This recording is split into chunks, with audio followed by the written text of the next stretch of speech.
Ես շատ եմ ուզում լսել ձեզանից ու հասկանալ իշխանության գալով վերջապես մեր երկրում գործելու է օրենքը, թե ոչ։ Գիտեք, ընդդիմությունները մի հատ հատկություն ունեն մինչև իշխանություն դառնալը։ Իրանք միշտ ասում են հա, միշտ հասնում են իշխանության, մի 2 տարի դիմանում են, հետո ամբողջ օրը դատավորներին հրավանգներ են տալիս։ Ճիշտ եք ասում։ Ես չէի ցանկանա որևէ կասկած առաջացնել իմ խոսքը, բայց մի բան կարող եմ հաստատ ասել։ Ուրիշ մոտիվացիա, ուրիշ նպատակ, քան այս մեր երկիրը փոխելու մենք չունենք։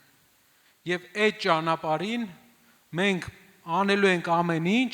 որ երբ որ մենք չլինենք, ուրիշ իշխանություն լինի, չկարողանա անի այն, ինչ հիմա են անում։